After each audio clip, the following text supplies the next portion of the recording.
Hey guys, Dr. Josh Axe here with Jordan Rubin. Welcome to Ancient Medicine today. We've got a great show for you. We're going to talk about the top 9 cancer-causing foods you want to get out of your pantry, you want to get off your dinner plate, and you want to replace with healthy, real foods. And Jordan and I love teaching this message on natural health and healing. So help us spread this message right now on how to fight cancer by getting the right foods on your plate. Take a minute right now, punch that share button, click that like button. Help us spread the word on how to use food as medicine and not poison, as we'll talk about today. Also, let us know right now the city you're from, the state you're from, the country you're from. We'd love to give you a shout out right now, all of you who are watching live. So Jordan, we know that cancer is a huge disease that so many people are diagnosed with at some point in their life, and a big part of that is what they're eating on a daily basis. So talk to us a bit about now, what is that cancer food connection? Why is it, or how is it possible that food can play such a, be such a so detrimental in terms of causing cancer in our diets today? Well, many natural health researchers believe that the increase in cancer, the dramatic increase in cancer, is largely due to our environment. And part of that has to do with what we eat. And what's worse about these foods that we're going to talk about is that many of them are promoted and advertised as health foods. You've heard the old adage, an ounce of prevention is worth a pound of cure. And everyone out there has been touched by this dreaded disease, cancer. So you know someone, you love someone, maybe you are someone who has a history of cancer, who in their family, who wants to prevent cancer, who wants to fight cancer. You need to be watching this. There's some radical steps people take to prevent cancer. We've heard of people that have a history of breast cancer getting a radical double mastectomy for prevention.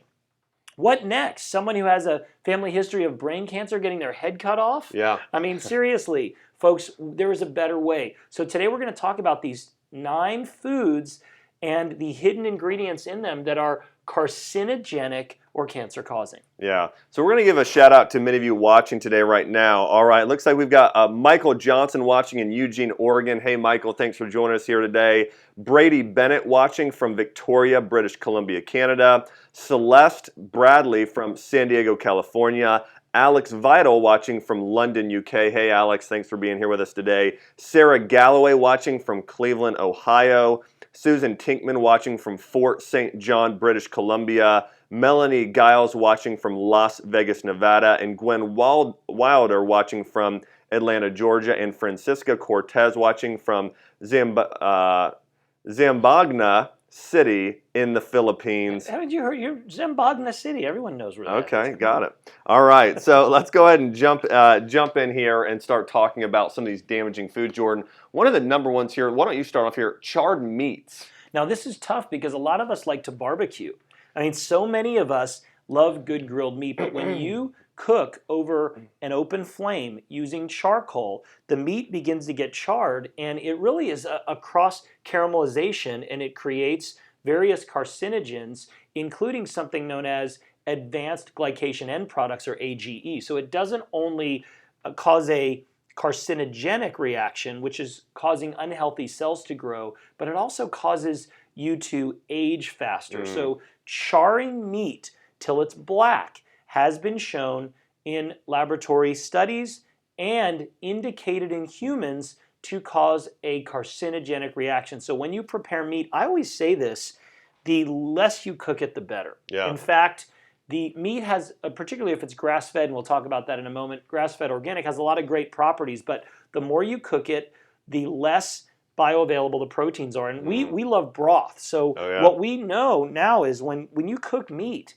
and people say, I'm dumping the fat out. That's not fat. That's serum-soluble proteins that are coming from the meat. So the drier and the more cooked the meat is, the less health-giving its properties. So I would cut down on charred meat. When you barbecue hot dogs and it's black, that's what we're talking about. That is definitely something that you want to avoid in your desire to prevent and even overcome cancer. Yeah, and the next thing here really goes along with this, and that's conventional meat products. Conventional meat is given more antibiotics and more growth hormones than anything else out there today. When you look at conventional meat today, all of the feed that they're fed, typically it's GMO corn and soy and other byproducts. Jordan knows this, and owning 5,000 acres of certified organic land, working with cows that are all grass-fed certified organic. But on the other end, Jordan, there's these conventional cows today that are literally pumped full of hormones, steroids, antibiotics,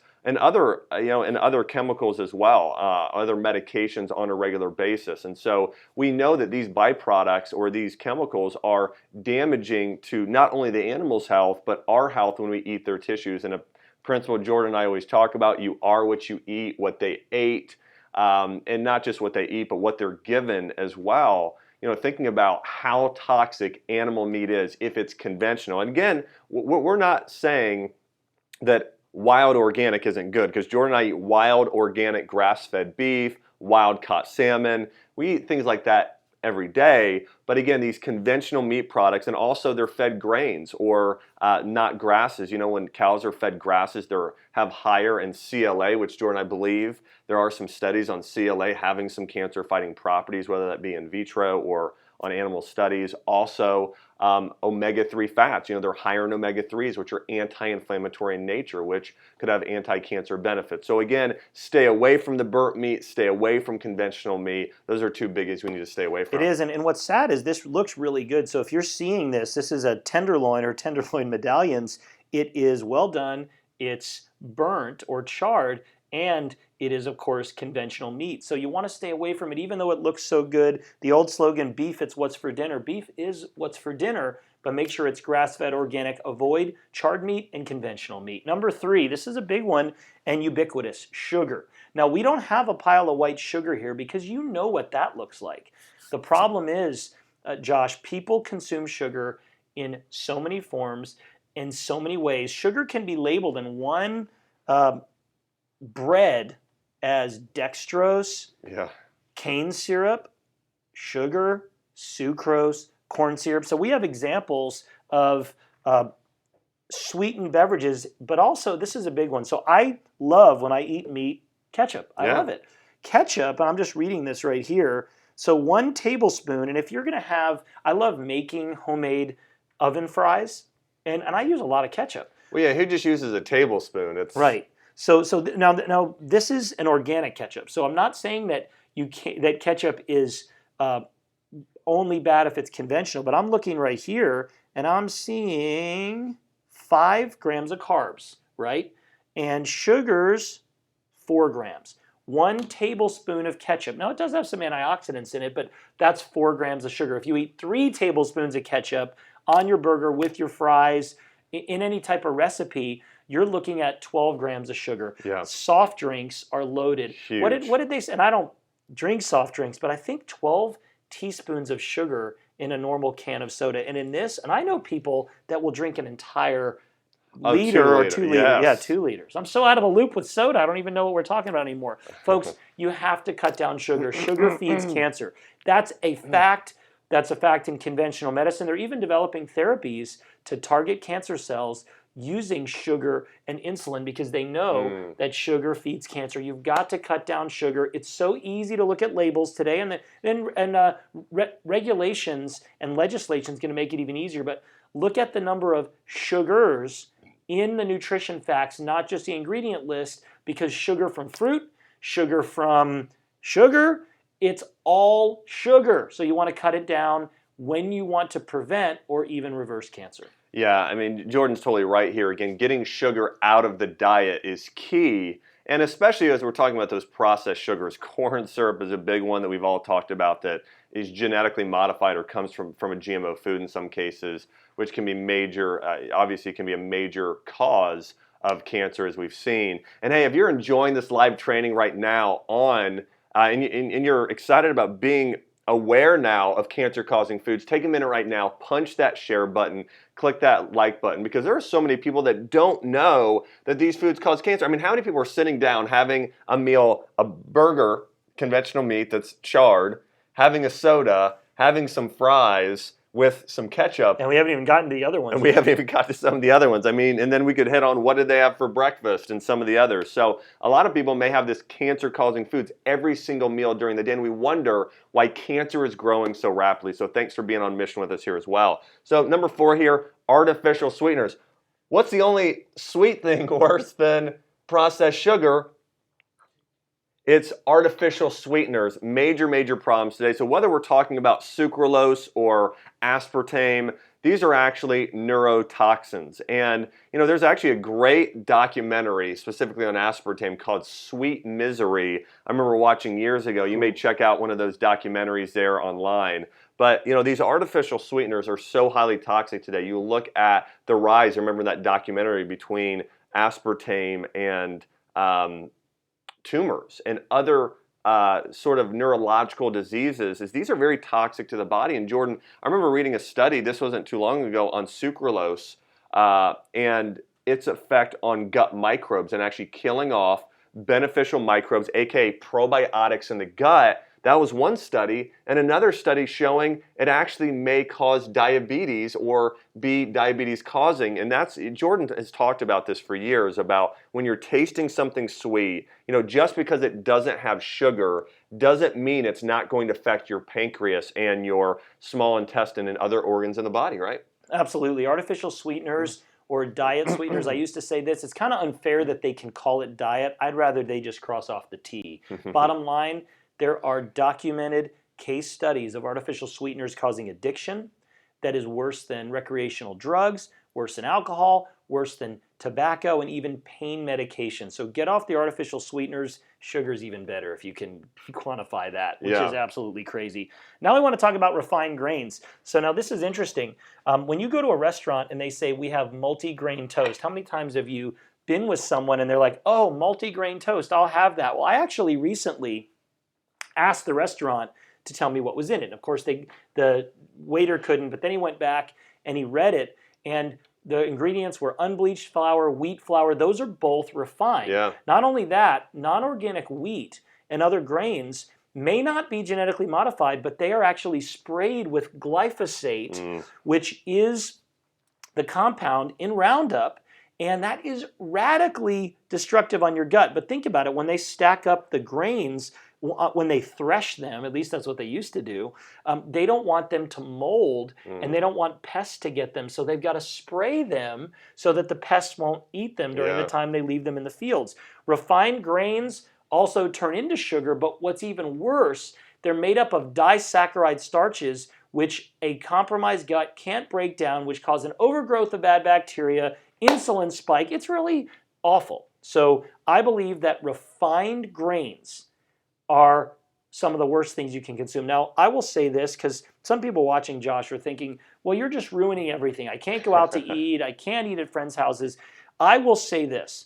I am not a fan of any refined grains, but if there's one that I think is least damaging, is probably white rice. White rice has been consumed for a long time. It's not nutritious, don't get me wrong. I prefer brown. I prefer black, which is my favorite. But if you have a choice of a refined grain, white rice can't be genetically modified. It usually doesn't have glyphosate. You're better off, especially if you combine it with some healthy veggies, some fish, and some healthy meat. But refined grains are a no-no. They turn to sugar. They help poison the body with glyphosate residue, and they're bad on the gut. That's a triple whammy negative. Jordan, we got a question here from Alicia Austin here. She said, what else besides Ezekiel bread is okay or would you eat?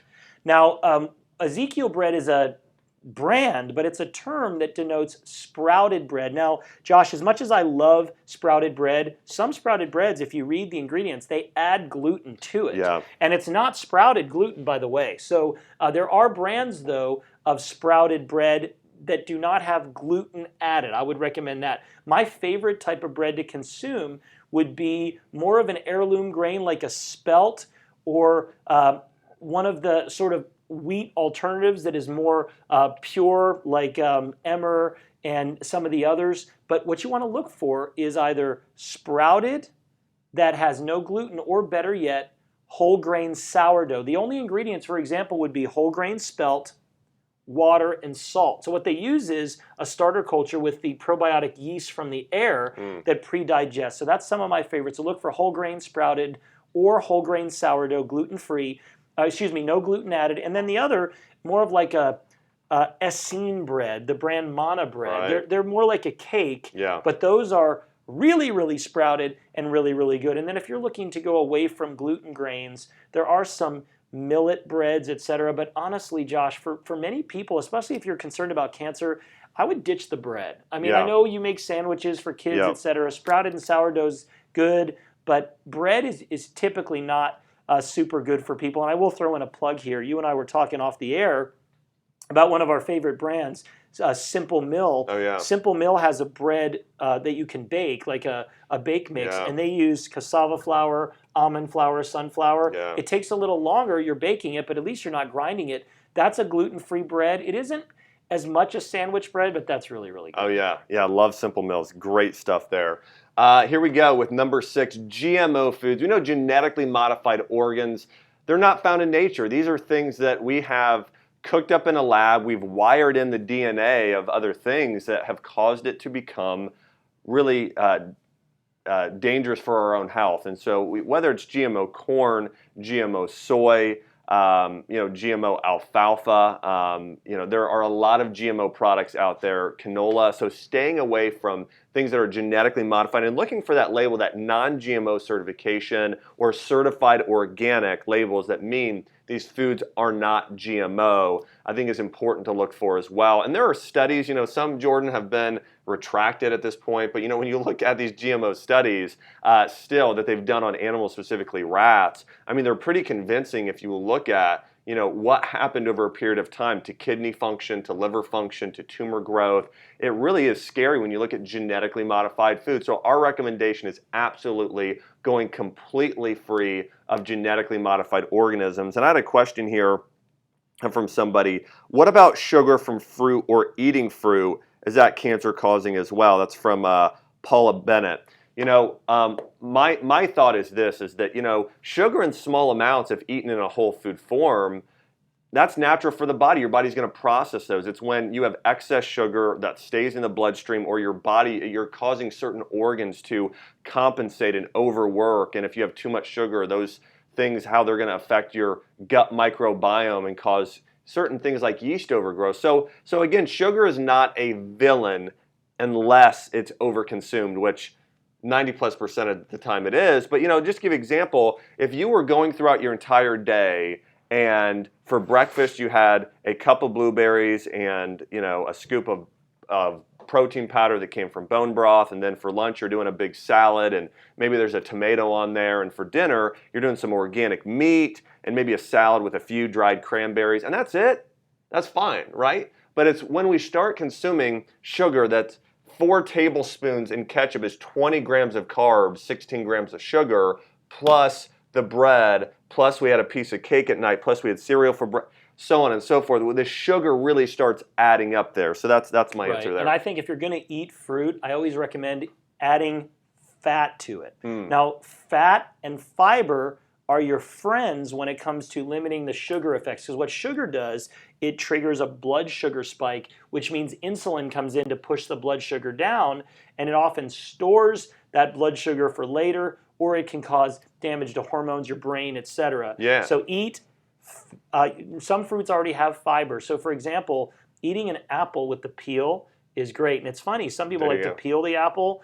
So do I, except I would eat the peel instead of the apple. But eating high fiber fruits such as oranges, mangoes are good. Even bananas, they are good for you, but consume it with almond butter or make them in a smoothie with coconut milk. Better yet, consume low sugar fruits such as Josh mentioned cranberries, blueberries. All berries are pretty low in sugar. Green apples are on the low end of the spectrum, grapefruit, etc. Yeah. I always say if you're wanting to prevent or fight cancer, limit your fruit to 2 servings a day. Yeah, and as Jordan's talking about getting fat with your fruit, 2 of our favorites are coconuts and avocados. What families do those fall in? Coconuts are 1-seeded drupes, and avocados, I believe, are fruits. But honestly, we got to figure that out one time, because I'm so confused. Is tomato a fruit? Is it a vegetable? Then there's mushrooms, which is really a fungi. But thank you for getting me on that rabbit trail. All right, here we go. Conventional dairy. Conventional dairy is a secret soup of poison. Yeah, I was going to come up with something more alliterative, but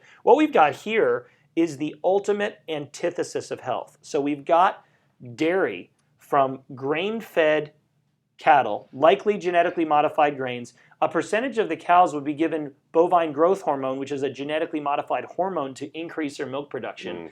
They are given antibiotics typically they don't let you milk them right when they're given antibiotics. And the industries are getting better because your voice is being heard, by the way. But we've got that. Then we've got pasteurization, which destroys the enzymes that will help you absorb the calcium. Then we've got homogenization, which creates xanthine oxidase, which is an enzyme that can be destructive to your arterial walls. I'm getting fired up now.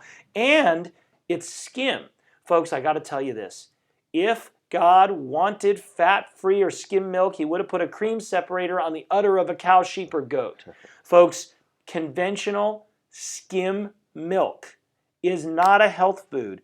It is a health villain. There are many dairy products that we do, like sheep milk yogurt, goat milk yogurt, amasi from cows that are fed grass and that are not containing beta-casein A1. This is allergenic. It's one of the top allergies.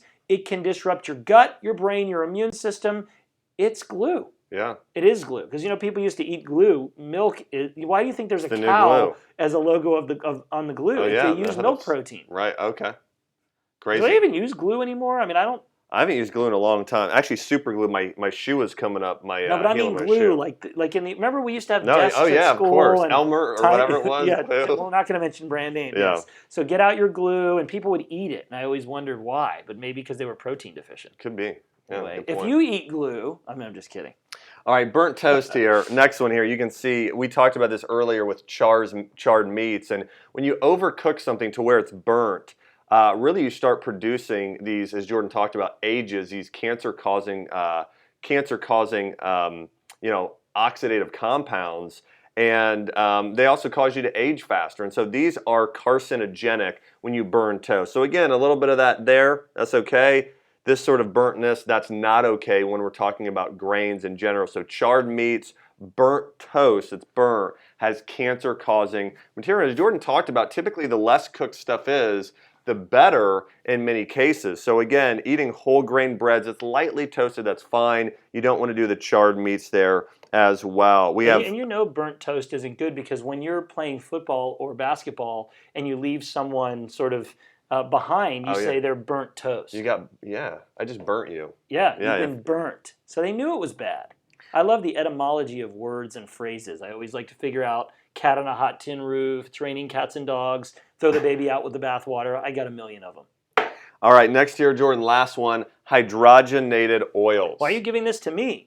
Folks, how many of you remember seeing one of your favorite TV moms promoting an oil as we were growing up as super healthy? Oh, yeah. Folks, partially hydrogenated or hydrogenated oils from GMO crops like cottonseed, corn, even the sunflower and safflower, which is highly refined. This is not how oil looks when it comes out of a seed. It's high in omega-6, but worse, hydrogenated oils, in my opinion, are the most carcinogenic substances. They are damaged fats, and when you damage fats, you damage nutrients in the body that can't be easily eliminated. Fats are not eliminated the same way water is. This is what's even worse. This looks like a good, yummy sort of nut butter, but some of these nut butters inside them, even brands that choosy moms choose, have hydrogenated oils. Look for hydrogenated oils and run the other way. They are absolutely carcinogenic. I don't care who's promoting them. I don't care what moms choose them. You need to choose to not consume them. And this brings up a good point. When you eat at a restaurant, you got all this stuff. Yeah. You're getting oils that you don't know about. You're getting nut butters. You're getting ketchup. Folks, you've got to be proactive. And if you want to learn more about some of this information, go to drax.com. There's articles on virtually every topic we've covered today and more. And we did a series of videos with GMO expert Jeffrey Smith, author of Seeds of Deception and Genetic Roulette. Check those out on this same channel. And folks, we're here every Monday through Thursday, Ancient Medicine Today, 10:30 a.m. Central Time, giving you information on what foods to eat, how to use food as medicine, and how to avoid frankenfoods or poison masquerading as food. Folks, if you love this information, make sure to punch that love button, and more importantly, share this information with someone you know and love. They may not believe everything we've said, and I know it's hard with your family members. They eat this stuff. They don't believe sugar's bad. The American Dental Association, look, folks, planting a seed is the ultimate way Yeah. to transform health. You and I have both been touched personally with cancer with family members or our own bodies, and we know that avoiding these foods is paramount to keeping a strong and healthy body to run and win the race of life. Yeah, so remember these tips. Stay away from charred meats. Stay away from conventional meat. Get off the sugar. Get off the artificial sweeteners. Get rid of the refined grains. Get rid of GMO foods, conventional dairy, burnt toast, hydrogenated oils, and eat real food. Lots of fruits, lots of vegetables, lots of wild organic meats, and lots of herbs and spices on a daily basis if you want to fight cancer naturally. Guys, this has been Jordan Rubin, myself, Dr. Josh Axe with Ancient Medicine, today covering the top 9 cancer-causing foods.